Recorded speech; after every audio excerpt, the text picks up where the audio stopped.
Hello student, how are you? Welcome to the Poonam Pharma channel. Today discuss the topic is standardizations. तो हम लोग pharmaceutical analysis के second parts स्टैंडर्डाइजेशंस के बारे में पढ़ेंगे। स्टैंडर्डाइजेशंस क्या होता है? ये एक प्रोसेस है जिसमें कि हम लोग हमारे मटेरियल्स या सब्सटेंस के नॉन कंसंट्रेशंस के बारे में जानते हैं स्टैंडर्ड वे में।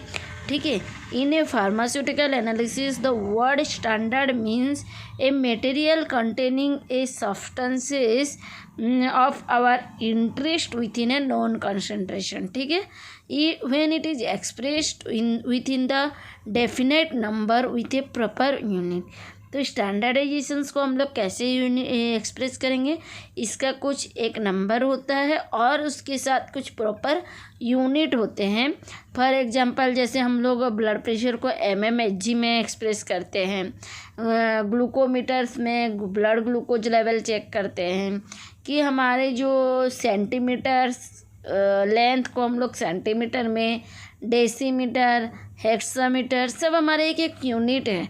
तो उसी तरीके से पाउंड, ठीक है, तो इसी तरीके से स्टैंडर्डाइजेशंस को भी हम लोग एक मेजरमेंट करते हैं नॉन कंसंट्रेशन जानने के लिए, और इसका प्रॉपर यूनिट और डेफिनेट नंबर होता है जिसको हम लोग एक्सप्रेस करते हैं। ठीक है, तो हम लोग इसके बारे में थोड़ा देख लेते हैं। तो स्टैंडर्डाइजेशंस का मेन फंक्शन क्या है? To provide a reference using which we can be determined unknown concentration of the solution. ये हमको हेल्प करता है हमारे सॉल्यूशन के अननोन कंसंट्रेशन को डिटरमाइन करने के लिए। हम लोग को पैरासीटामोल दिया जाएगा एक कंटेनर में और पूछा जाएगा इसमें कितना वेट का पैरासीटामोल है या इसमें कितने mg के पैरासीटामोल अवेलेबल हैं। तो हम लोग कैसे जानेंगे? हमको तो पता नहीं है। तो that's are the unknown concentration of the solution substances.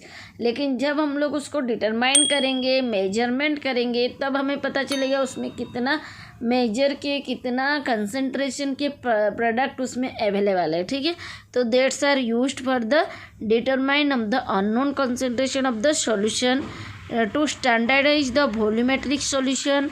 ठीक है, सेकेंडरी स्टैंडर्डाइजेशन प्रिपरेशन करने के लिए यूज करता है, इंस्ट्रूमेंट को कैलिब्रेशन करने के लिए यूज करता है। जैसे आप लोग लेबोरेटरी में कोई ग्लासवेयर को यूज करते हैं, जैसे हमारा है वॉल्यूमेट्रिक फ्लास्क है कि हमारा मेजरिंग सिलेंडर है, तो दैट्स आर द हमारे उसमें एक मार्क्स रहते हैं, उस मार्क के हिसाब से हम लोग कंसंट्रेशन सब्सटेंसेस लेते हैं।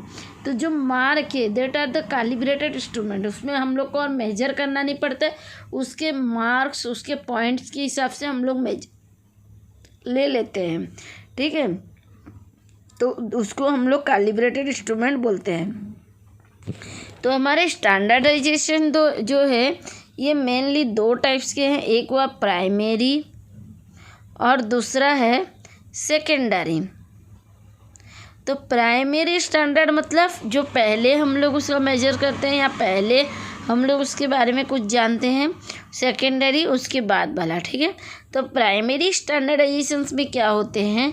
प्राइमरी स्टैंडर्डाइजेशंस में क्या होते हैं? It is a highly pure reagent और chemicals are used to prepare the standard solution which does not specified for the standardization is known as the primary standardization. मतलब क्या हुआ? ये हमारे जो प्योर सब्सटेंसेस रहते हैं, प्योर केमिकल रहते हैं, उसका स्टैंडर्ड प्रिपेयर करने के लिए ये हेल्प होता है।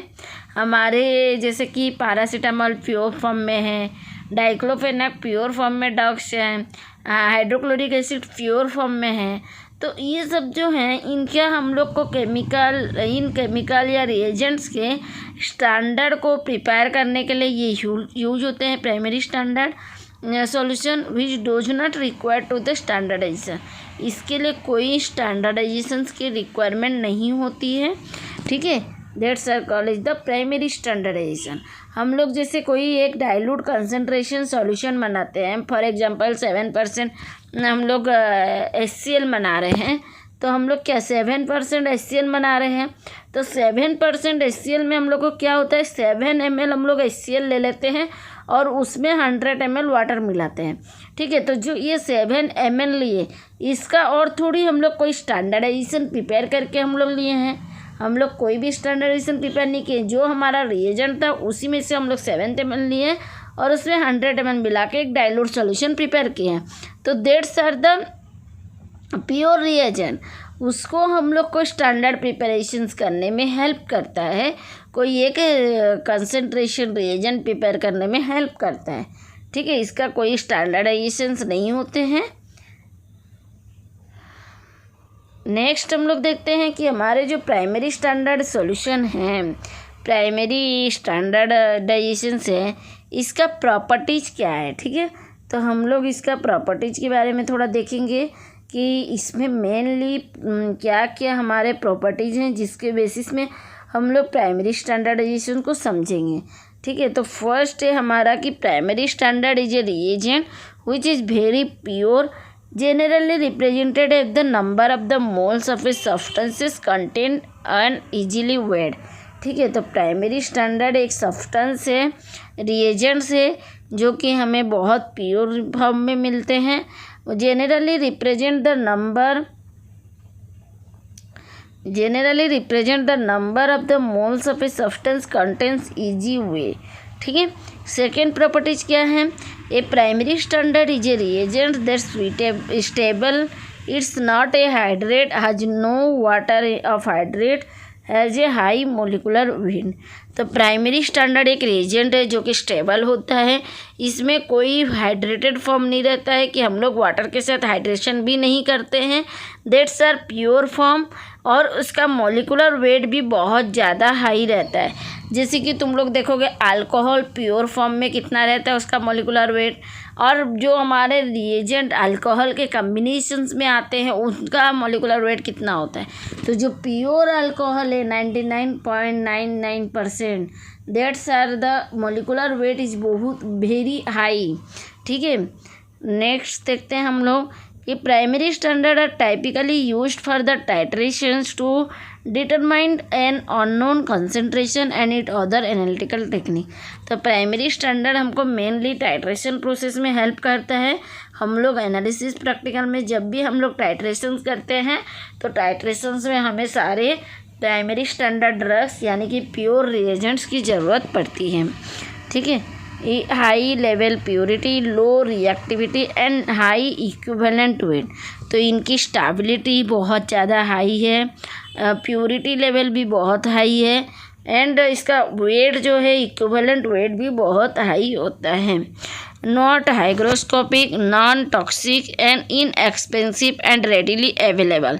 Percentage purity it should not be less than 0.1 to 0.026%। तो इसकी परसेंटेज प्योरिटी कितनी होती है, should not less than 0.1 to 0.026%। It should have a relative molecular weight so that way errors में B negligible.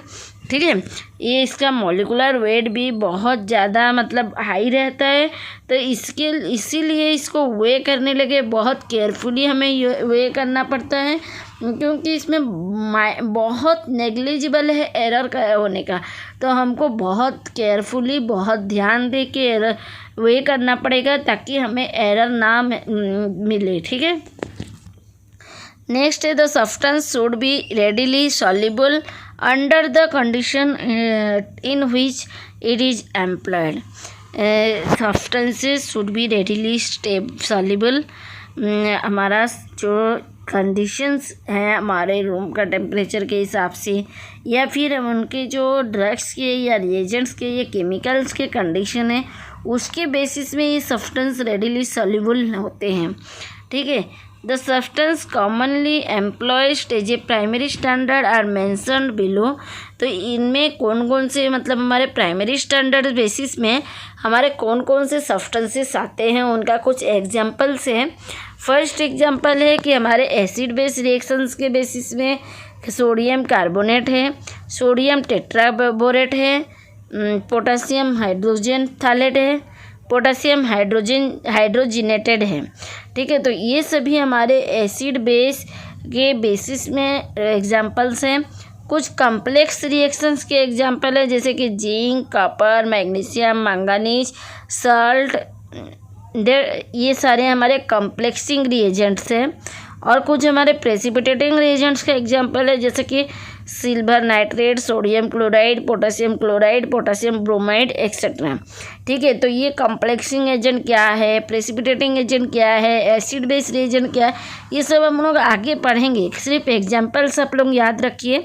Oxidations, reductions, reactions में कुछ example है जैसे कि ऑक्सीडेशंस मीन्स हुआ हमारा oxygen loving, hydrogen removal, and reductions में क्या होते हैं हमारे hydrogen loving and oxygen removal. तो यहाँ पे इसके एग्जांपल्स क्या होंगे, potassium dichromate, potassium bromate, potassium iodide, sodium oxalate and pure ion. ये सभी हमारे ऑक्सीडेशंस, रिडक्शंस, रिएक्शंस के लिए हैं। ठीक है, तो हम लोग अभी हम लोग पहले जाने कि हमारा प्राइमरी स्टैंडर्ड क्या है, उसका प्रॉपर्टीज़ क्या है और उसके एग्जांपल्स। अभी हम लोग देखते हैं सेकेंडरी स्टैंडर्डाइजेशंस क्या हैं और उनके प्रॉपर्टीज़, उनके स्टैंडर्ड के बारे में थोड़ा, एग्जांपल्स के बारे में थोड़ा देखते हैं। तो secondary standardization is a chemical that has been standardized against a primary standard for use in a specific analysis. ये हमारे स्पेसिफिक एनालिसिस के केस में यूज होते हैं, प्राइमरी स्टैंडर्ड के अगेंस्ट में काम करते हैं। तो secondary standard is a chemical that has been standardized against in the primary standard. जो हमारा प्राइमरी स्टैंडर्ड कर चुके हैं हम लोग, उसके अगेंस्ट में हम लोग रिपीट चेकिंग के लिए हम लोग सेकेंडरी स्टैंडर्डाइजेशन करते हैं। Use in a specific analysis, कुछ स्पेसिफिक एनालाइज के लिए, कुछ स्पेसिफिक एनालिसिस प्रोसेस के लिए हम लोग ये प्रोसेस को यूज करते हैं। Secondary standard are commonly use to calibrated analytical method. ये मेनली हमारे यूज होते हैं कैलिब्रेशन प्रोसेस के लिए। ठीक है, secondary standard is a substance which may be used for the standardizations. The secondary standard is a standard that is prepared in the laboratory for a specific analysis. It is usually standardized against a primary standard. तो secondary standard क्या होता है, ये एक standard process है। इसका preparations laboratory में होते हैं स्पेसिफिक एनालिसिस के लिए। जैसे मैं बोली कैलिब्रेशन प्रोसेस के लिए हम लोग यूज करते हैं, कैलिब्रेटर एनालिटिकल मेथड के लिए यूज करते हैं। तो उसी तरीके से और भी कुछ एनालिसिस प्रोसेस होते हैं स्पेसिफिकली, जिन्हें कि हमें सेकेंडरी स्टैंडर्डाइजेशन करना ज़रूरी रहता है और ये हमारे लैब में होते हैं। Usually standardize against the primary standard, primary standard के अगेंस्ट में वो मेनली किया जाता है। इट फॉलो दैट से secondary standard solutions is a solution in which the concentration of the dissolved solute has not been determined from the weight of the compound dissolved but by reactions of a volume of the solution against it measured volume of a primary standard solution.